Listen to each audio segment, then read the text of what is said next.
주님의 말씀을 교독하겠습니다. 그가 또한 우리를 새 언약의 일꾼 되기에 만족하게 하셨으니 율법 조문으로 하지 아니하고 오직 영으로 함이니 율법 조문은 죽이는 것이요 영은 살리는 것이니라.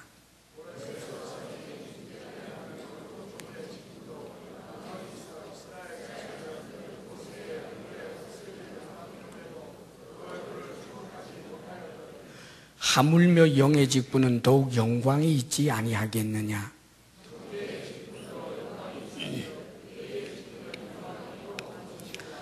영광되었던 것이 더 큰 영광으로 말미암아 이에 영광될 것이 없으나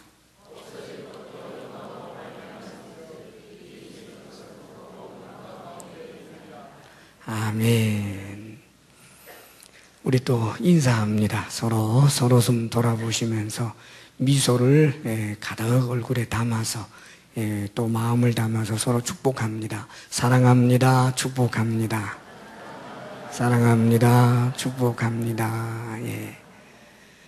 또 한 번 더 인사하겠습니다. 잘 되고 있습니다. 염려하지 마세요.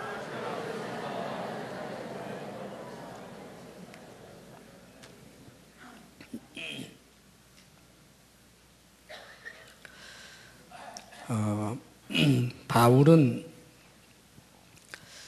특별히 자신이 가진 그 직분을 새 언약의 일꾼, 그렇게 이제 규정을 합니다. 새 언약을 위한 일꾼이라는 거지요.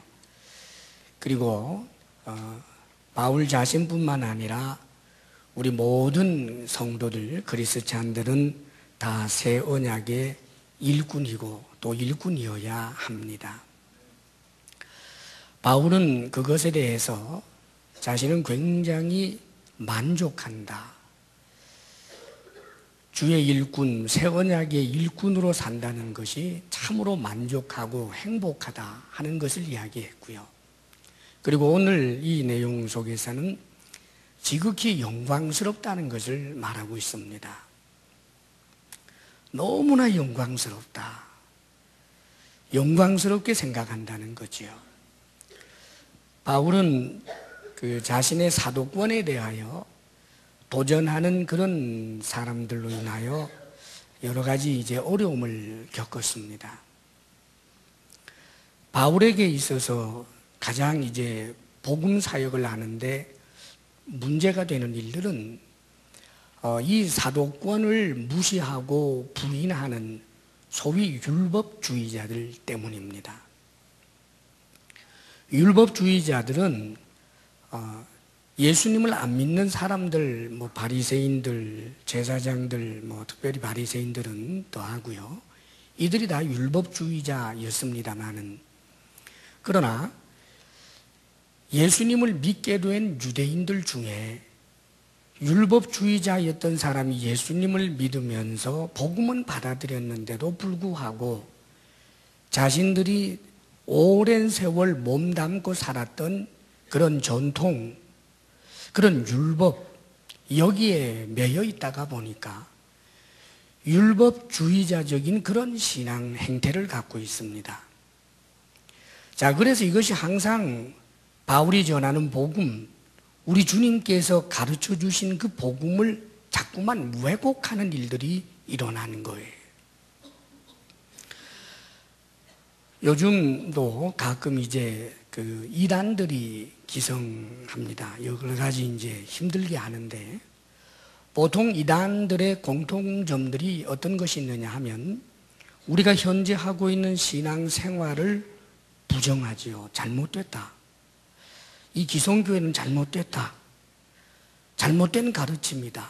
그렇게 해서 불안감을 조성해서 이제 새로운, 정말 이 주님께서 전해주지 않았고 사도들이 전해주지 않은 다른 복음, 다른 예수를 전하게 되는 일들을 우리가 흔히 보게 됩니다.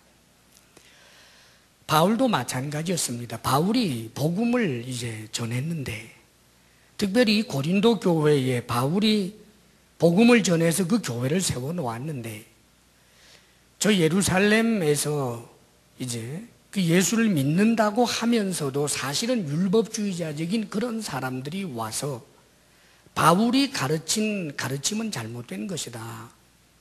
바울이 전한 이 복음은 치명적인 잘못이 있는 것이다. 사실 바울은 사도라고 할 수 있는 사람도 아니다. 저 사람은 베드로라든지 요한이라든지 이런 사람하고는 아예 원래가 다른 사람이다. 그래서 바울이 전한 복음도 잘못된 것이다. 그러면서 이 복음에다가 율법을 집어넣는 거예요. 그렇게 해서 율법주의자적인 그런 신앙생활을 하도록 만들기 때문에 많은 사람들이 예수를 믿으면서도 자유를 경험하는 것이 아니라 엄청난 그런 짐을 짊어지고 구원의 확신에 대한 노래와 감사와 그것을 주님 앞에 올려드리는 것이 아니라 늘 불안해하고 그리고 남을 정죄하는 그런 이제 행태의 신앙생활을 하게 되는 것입니다. 그래서 바울은 바로 그 문제 때문에 이 율법주의자들과의 싸움을 하는 거지요. 사실 이것은 바울만의 이 고린도 교회만의 문제가 아니었습니다. 초대교회 전반적으로 이런 문제가 심각하게 있었습니다. 바울이 복음을 전하고 그러면서 특별히 이제 헬라 지역에는 이제 이방인들 중에서 예수를 믿게 되는 사람들은 유대인들이 아니기 때문에 율법에 대해서 잘 알지 못하고 율법의 소위 그런 정결 예식이라든지 이런 것들에 대해서 그들은 낯선 사람들입니다. 자, 그런데 이 믿는 사람들 가운데서는 유대인들이 있는데 그 유대인들 중에서는 구약적인 전통을 죽어라고 붙들고 있는 사람들이 있다는 말이지요. 그래서 초대교회에 아주 당면한 큰 문제를 사도행전 15장에 보게 되면 예루살렘 사도회의가 있게 됩니다. 왜냐하면 엄청난 논쟁 때문에 일어난 일이에요. 사도행전 15장 1절, 2절에 보면은 이렇게 기록이 되어 있습니다. 어떤 사람들이 유대로부터 내려와서 형제들을 가르치되 너희가 모세의 법대로 할례를 받지 아니하면 능히 구원을 받지 못하리라 하니 바울과 및 바나바와 그들 사이에 적지 아니한 다툼과 변론이 일어난지라. 이건 엄청나게 강력한 변론이 일어났다는 말이지요. 형제들이 이 문제에 대하여 바울과 바나바와 및 그 중에 몇 사람을 예루살렘에 있는 사도와 장로들에게 보내기로 작정하니라 그랬어요. 자, 이게 무슨 말이냐 하면 바울뿐만 아니라 많은 사도들이 곳곳에 다니면서 복음을 전하는데 이제는 그 복음을 받는 대상이 유대인들뿐만 아니라 헬라인들 혹은 로마인들 이방 사람들도 예수님을 믿게 됩니다. 예수님을 믿음으로 구원을 얻었다고 너무너무 기뻐하고 좋아하는데 저 예루살렘 모교회라고 하는 곳에서 신앙생활을 한다라고 하는 자들이 와서 그들 중에서 하는 말이 모세의 법대로, 이 구약에 있는 모세의 법대로, 그 당시는 신약 성경이 지금처럼 정경으로 완성되어 있지도 않을 때입니다. 그러니까 그들이 알고 있는 성경은 구약 성경이었단 말이에요. 그 다음에 사도들이 준 편지들 이런 글이었단 말이지요. 혹은 사도들이 전해준 어떤 전통들이었단 말이지, 구전들이었단 말입니다. 자, 그런데 이 성경 말씀에 보면 모세의 법대로 할례를 받으라고 하지 않았느냐. 당신들이 예수를 믿었다고 해도 할례를 받지 못하면 구원받지 못한다 이러니까 얼마나 무서워요. 아, 할례 받아야 되나 보다. 그럼 할례 받는 것으로 정도만 끝나는 것이 아니라 구약에 있는 여러 가지 정결법이라고 하는 것.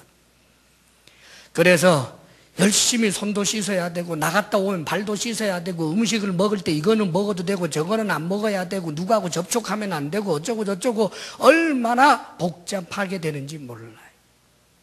그리고 그 율법주의는 결국은 구원은 하나님의 은혜로가 아니라 내 열심으로 구원받는다라고 하는 착각 속으로 들어가서 예수님의 십자가의 구속의 은혜가 별반 의미 없는 것이 되어버리고 마는 것입니다. 예수님의 구속의 십자가 사건이나 저 양을 잡고 소를 잡는 것과 별반 다르지 않은 것에 불과하게 된다는 말이지요. 자, 이런 심각한 문제 앞에서 그래서 당시에 흩어져 있는 수많은 교회들의 지도자들이 이 문제를 가지고 사도들이여 정확하게 규명 좀 해 주십시오 하고 청하게 된 것입니다. 그래서 사도들이 이 교회 많은 대표자들을 불러 모아놓고 그 예루살렘에서 사도회의를 하게 됩니다. 그 사도회의 석상에서 성경에 보면 6절 7절에 사도와 장로들이 이 일을 의논하러 모여 많은 변론이 있은 후에 치열한 변론이 있었단 말입니다. 할례를 받아야 된다, 정결법을 지켜야 된다라고 말하는 그런 부류의 사람들도 엄청 많았다는 뜻이에요. 많은 변론이 있은 후에 그때 베드로가 일어나 성경은 이렇게 말합니다. 많은 변론이 있은 후에 베드로가 일어나 말하되 형제들아 너희도 알거니와 하나님이 이방인들로 내 입에서 복음의 말씀을 들어 믿게 하시려고 오래전부터 너희 가운데서 나를 택하시고 또 마음을 아시는 하나님이 우리에게와 같이 그들에게도 성령을 주어 증언하게 하시고 믿음으로 그들의 마음을 깨끗이 하사 그들이나 우리나 차별하지 아니하셨느니라. 그러면서 그런데 지금 너희가 어찌하여 하나님을 시험하여 우리 조상과 우리도 능히 매지 못하던 멍에를 제자들의 목에 두려느냐. 그 율법의 멍에 그것을 왜 제자들에게 두려고 하느냐. 그러나 우리는 그들이 우리와 동일하게 주 예수의 은혜로 구원받는 줄을 믿노라. 그렇게 그가 선언합니다. 믿음으로 구원을 얻는 거다. 나는 우리 주님에게 그렇게 배웠다. 가장 권위 있는 사람, 사도들 중에 대표격이라고 할 수 있는 베드로가 이렇게 선언을 합니다. 그리고 난 다음에 바나바라든지 바울이라든지 각 교회 지도자를 되는 사람들이 이방인들에게 복음을 전할 때 일어났던 성령의 역사들, 이런 것들을 쭉 이야기하고 나서 그 회를 인도하고 있는 의장격이 되는 예수님의 동생 야고보가 마지막에 이렇게 말합니다. 여러 가지 이야기를 하고 난 다음에 그가 결론적으로 한 말이, 그러므로 내 의견에는 이방인 중에서 하나님께로 돌아오는 자들을 괴롭게 하지 말고 다만 우상의 더러운 것과 음행과 목매어 죽인 것과 피를 멀리하라고 편지하는 것이 옳으니 이는 예로부터 각 성에서 모세를 전하는 자가 있어 안식일마다 회당에서 그 글을 읽음이라 하더라. 이렇게 결론이 납니다. 자, 이것은 무엇을 말하는 걸까요? 더 이상 이방인들에게 멍에를 매게 하지 말자. 유대인들은 문화적으로 할례를 받지만 이방인들은 할례를 안 받아도 상관없다. 유대인들에게 있어서는 예수를 믿어도 그 정결법이라고 하는 것이 이미 유대인으로서 문화가 되어버렸다. 문화 풍속이 되었다. 그래서 그 정결법을 좀 지키고 돼지고기를 안 먹고 하는 것은 그들 그대로 하도록 내버려 두고 이방인들에게는 돼지고기 먹지 말아라 그런 소리 하지 말자.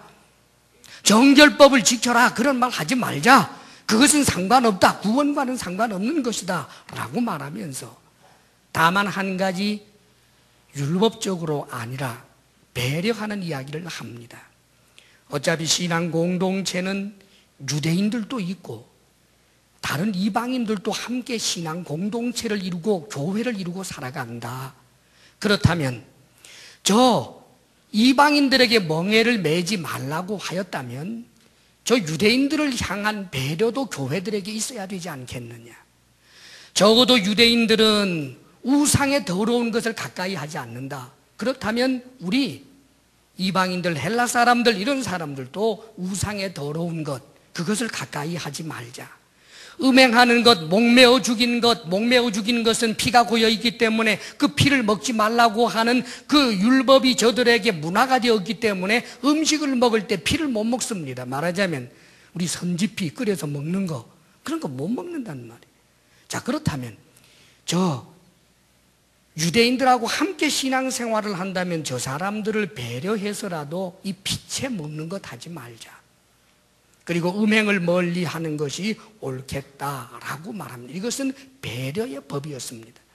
구원이 아니라 적어도 저 유대인들 아직까지 율법주의자적인 잔재를 완전히 청산해버리지 못한 사람들, 자, 그런 사람들을 배려하는 차원에서 이런 정도의 규정들은 우리 이방인들도 좀 지켜주고, 그리고 유대인들은 저들을 향하여 절대로 할례를 받으라고 한다든지 하는 율법주의적인 그런 멍해를 매게 하지 말자 하고 결론을 내려서, 그래서 신앙이 오늘에까지 이르게 된 것입니다.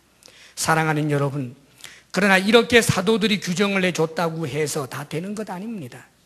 그렇게 규정을 해놓았음에도 불구하고 율법주의자들은 교회를 들어가서 교회 가는 곳곳마다 그렇게 복음을 왜곡시키고 변질시키는 일들을 끊임없이 하고 있는 것입니다. 이것은 오늘까지 그런 거예요.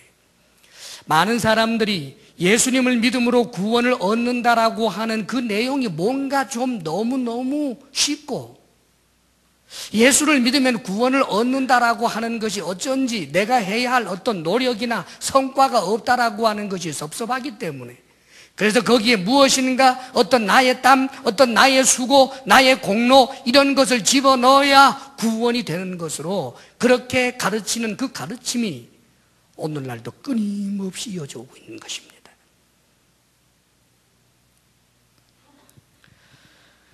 그러면서 바울은 자신의 직분의 영광스러움을 말하면서 새 언약과 말하자면 옛 언약, 율법 조문과의 차이를 이야기해 줍니다. 옛 언약 즉 율법 조문과 새 언약 복음, 이것의 차이는 옛 언약을 위해서 봉사하는 직분과 새 언약을 위해서 봉사하는 직분의 차이도 가져옵니다. 그렇다면 옛 언약과 새 언약의 차이가 무엇이겠습니까? 오늘 6절 말씀은 이렇게 말씀하고 있습니다. 6절 다 함께 읽습니다. 시작. 그가 또한 우리를 새 언약의 일꾼 되기에 만족하게 하셨으니 율법 조문으로 하지 아니하고 오직 영으로 함이니 율법 조문은 죽이는 것이요 영은 살리는 것이니라. 한마디로 율법 조문은 죽이는 것이라고 표현합니다.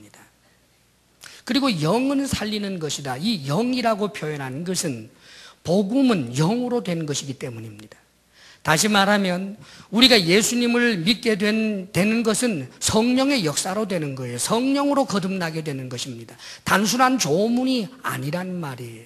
그래서 복음이라고 하는 이 표현을 영으로 된 것이라고 그렇게 말씀하고 있는 것입니다. 여하간 율법 조문은 옛 언약은 죽이는 것이라고 말해요.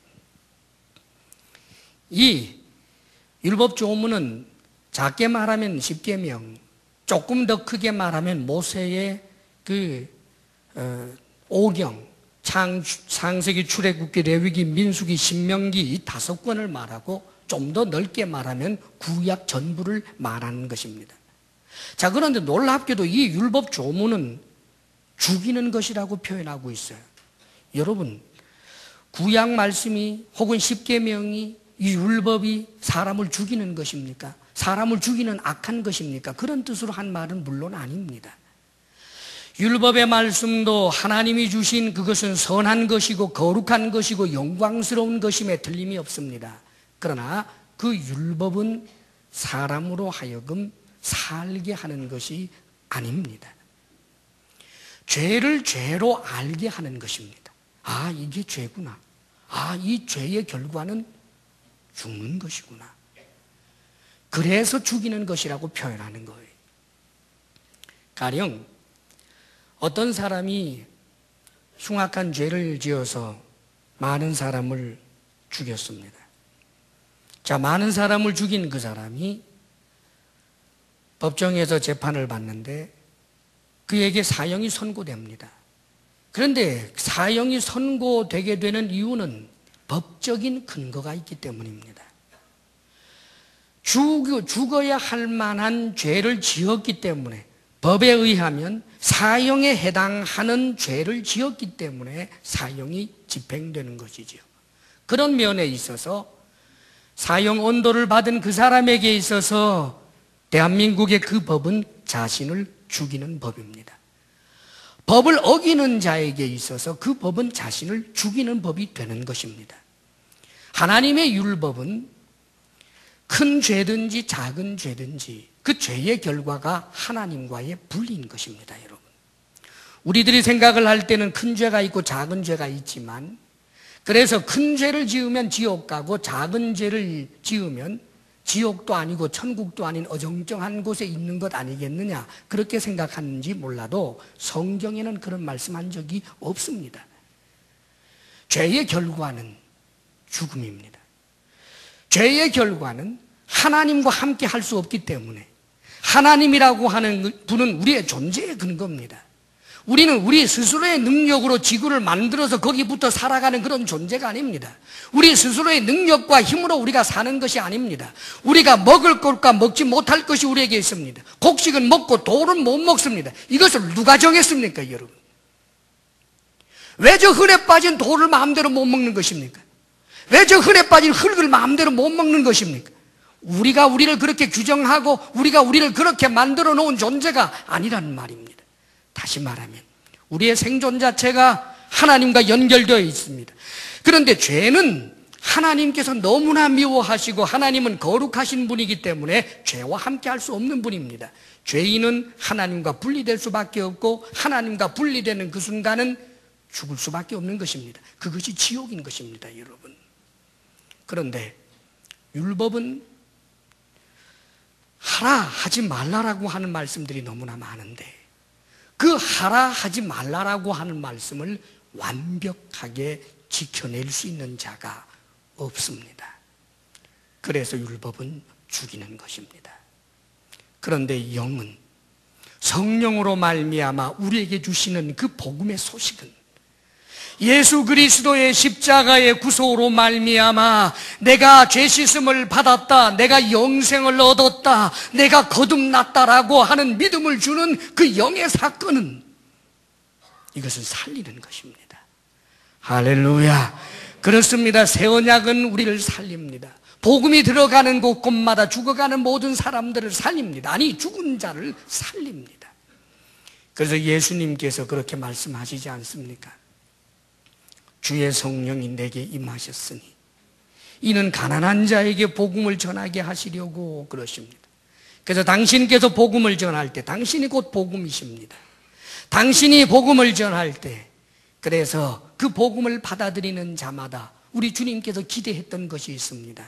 포로된 자가 자유를, 그렇습니다. 눈먼 자가 다시 보게 된다. 눌린 자가 자유케 된다. 그리고 주의 희년의 해, 그 기쁨의 해가 선포된다 하는 것을 우리 주님께서 말씀하십니다. 그렇습니다. 죽은 자, 영원히 죽은 자들이 살아나는 것입니다. 이것이 바로 복음이요 새 언약인 것입니다. 바로 이 새 언약을 위하여 일하는 이 일꾼이라고 하는 이 직분이 얼마나 영광스러운 직분이 되는 것입니까? 할렐루야. 영광스러운 직분인 것입니다. 계속해서 바울은 이렇게, 성령 하나님께서 바울을 통해 말씀하십니다. 7절 말씀, 8절 말씀 함께 읽습니다. 시작. 돌에 써서 새긴 죽게 하는 율법 조문의 직분도 영광이 있어 이스라엘 자손들은 모세의 얼굴이 없어질 영광 때문에도 그 얼굴을 주목하지 못하였거든. 하물며 영의 직분은 더욱 영광이 있지 아니하겠느냐. 아멘. 돌에 써서 결국은 죽게 하는, 죄를 깨닫게 하고 그것 밖에는 없습니다. 그 다음에는 다가올 심판을 두려워할 수밖에 없는 거예요. 그런데 이 율법 조문의 직분도 영광이 있었다. 그런데 그 영광을 없어질 영광이라고 그렇게 표현하고 있습니다. 없어질 영광. 여기서 옛 언약은 제한적이라는 것을 말씀해 줍니다. 제한적이에요. 하나님의 말씀은 영원히 1.1획 변치 아니한다고 했는데 어떻게 율법이 제한적이냐? 그 의미는 이 율법 자체가 폐하여진다거나 사라진다라고 하는 뜻이 아닙니다. 율법은 예수님께서 오심으로 인하여 완성이 됩니다. 다시 말하면 율법은 예수님이 오기까지란 말입니다. 율법의 이 기능이 예수 그리스도가 오기까지다, 그 말입니다. 그런 의미에서 제한적이라는 말입니다. 우리 주님께서 오심으로 인하여 율법이 완성됩니다. 자, 이것을 다르게 표현하면 그림자와 실체로 표현할 수 있는 거예요. 그림자가 있습니다. 그리고 실체가 있어요. 큰 나무가 있고 그 나무로 인하여 생긴 큰 그림자가 있습니다. 사람들이 그 나무 그늘 아래에서 장기를 둡니다. 나무 그늘 아래에서 더위를 식힙니다. 나무 그늘을 즐깁니다.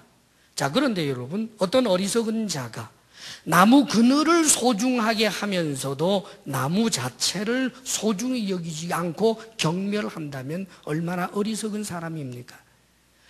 율법이라고 하는 것은 예수 그리스도께서 오심으로 인하여 말하자면 그 의미가 살아나는 겁니다. 만일 예수 그리스도가 오지 않았다면 그 율법은 우리를 죽이는 것으로 끝나버리고 맙니다. 예수님이 오심으로 말미암아 율법의 모든 요구가 이루어지게 되는 것입니다. 그런데 당시에 많은 유대인들, 바리새인들, 이 사람들은 그 그림자를 즐거워하면서도 그림자의 실체가 되시는 예수 그리스도를 경멸하고 미워하고 받아들이지 않았습니다. 얼마나 어리석은지 모르겠습니다. 계속해서 9절에는 이렇게 말씀하고 있습니다. 9절 말씀을 함께 읽겠습니다. 시작. 정죄의 직분도 영광이 있은즉 의의 직분은 영광이 더욱 넘치리라.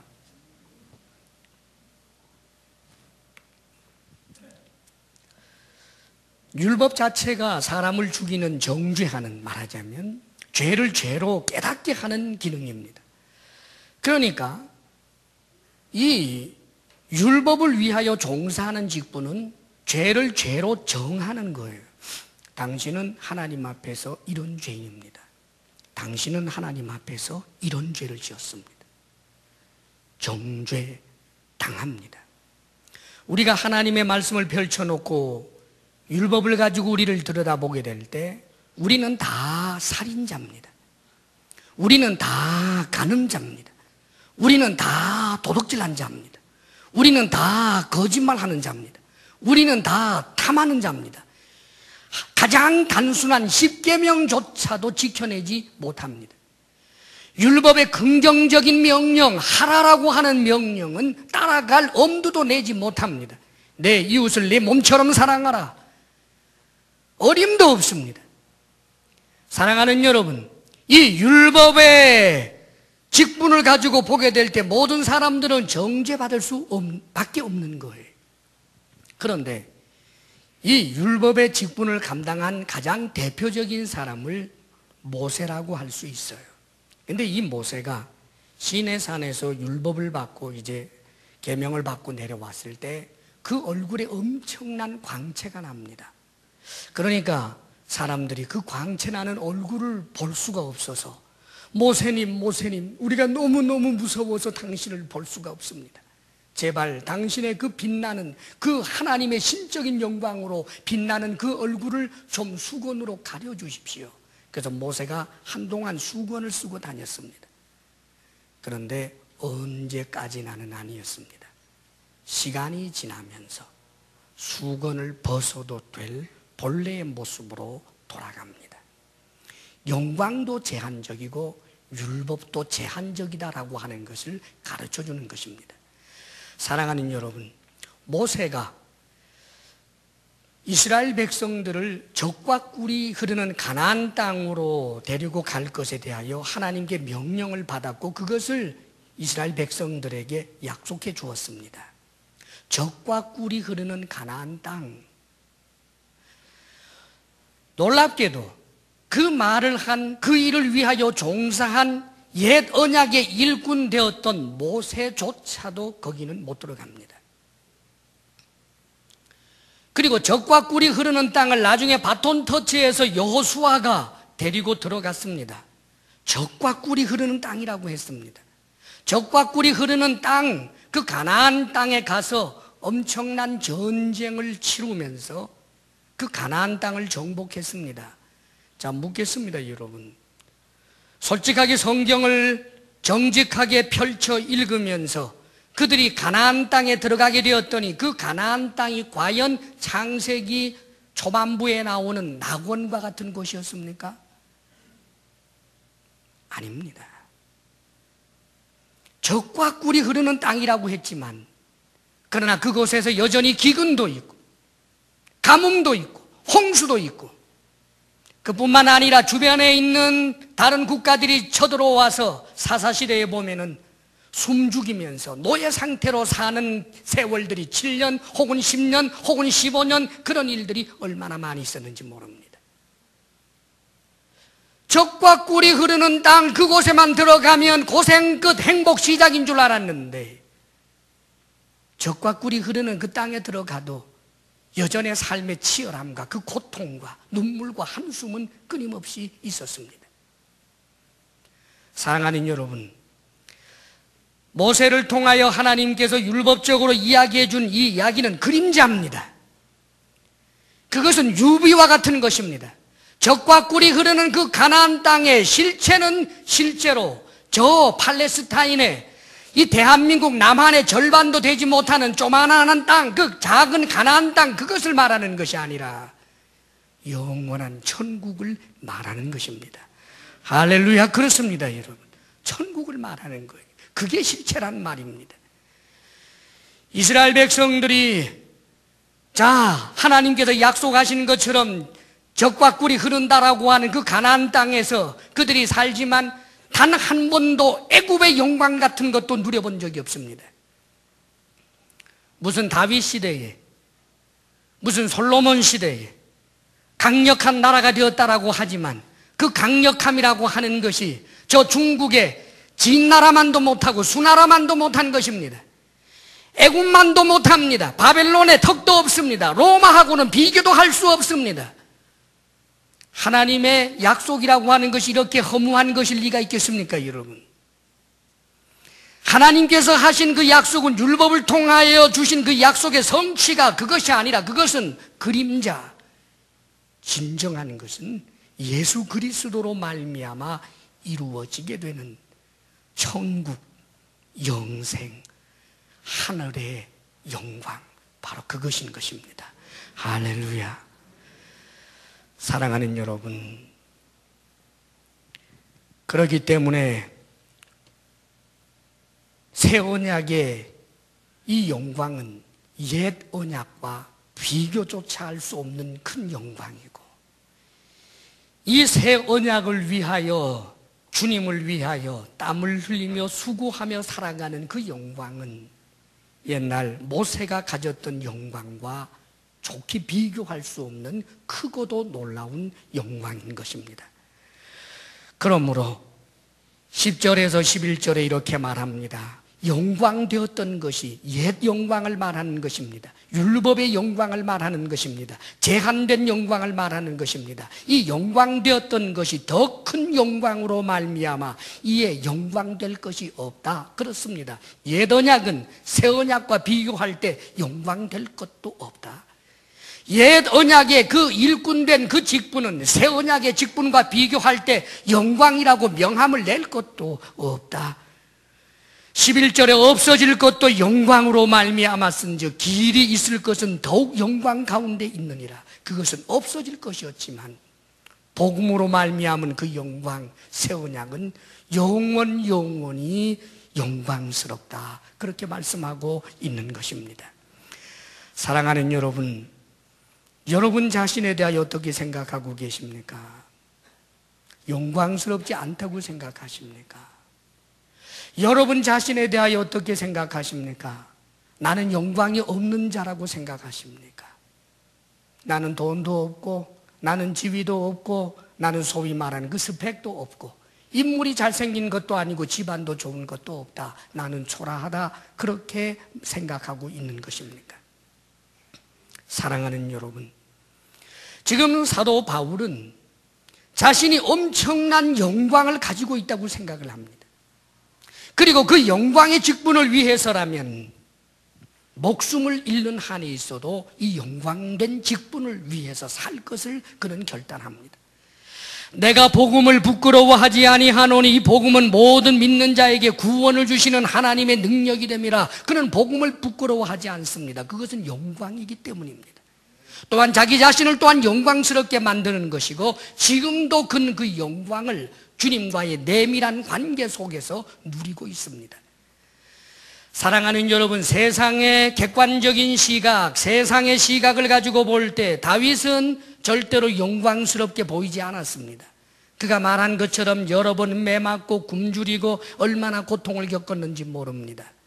그래서 베스도 앞에서 복음을 전할 때 베스도 총독이 그에게 한 말이, 너 미쳤구나.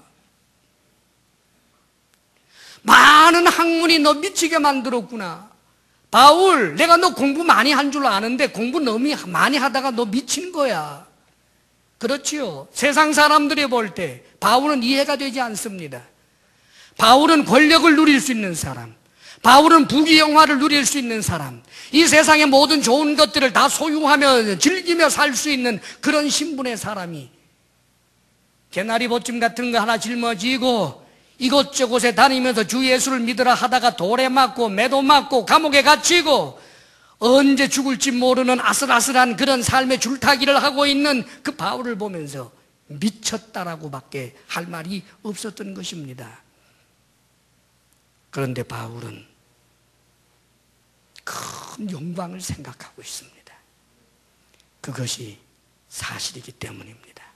그리고 그 영광은 그가 주관적으로 생각하는 자신의 생각 속에만 있는 그 영광이 아니라 온 우주로 하여금 모두 더 이상 항변할 수 없는 압도적인 영광으로 실체가 되어 나타날 그날을 그는 소망하고 있는 것입니다.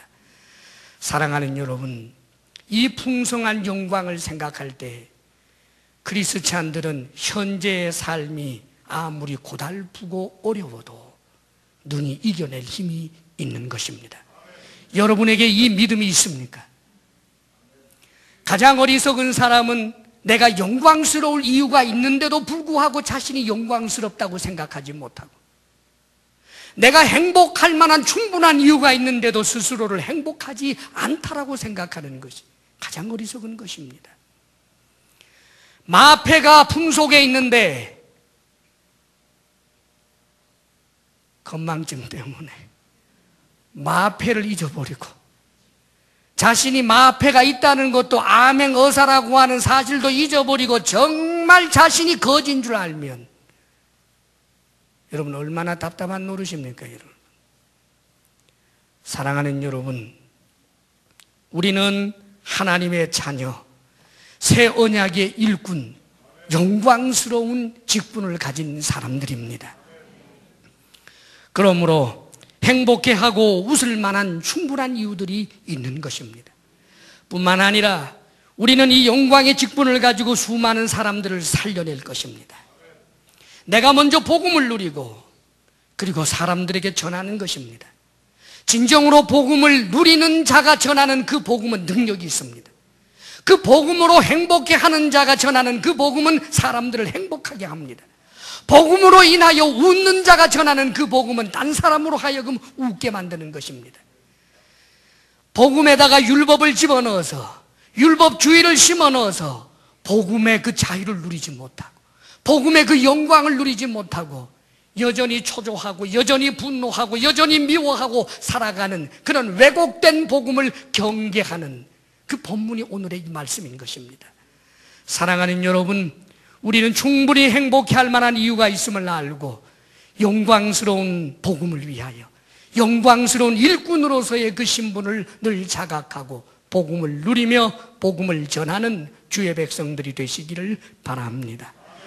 기도하겠습니다. 참으로 우리들에게 주신 이 귀한 영광된 복음, 새 언약, 영광스러운 새 언약의 일꾼된 우리들, 아버지여, 우리에게 놀라운 신분을, 천사들조차 흠모할 만한 놀라운 신분을 주신 하나님을 찬양합니다. 돈이 없어도 영광스럽고 세상 지위 없다 할지라도 영광스러우며 건강을 잃고 병석에 초라한 모습으로 있다 할지라도 우리는 여전히 영광스럽거늘 아버지여, 이 영광을 영광으로 알지 못하고 누리지 못하는 어리석은 우리들 되지 않게 하여 주옵소서.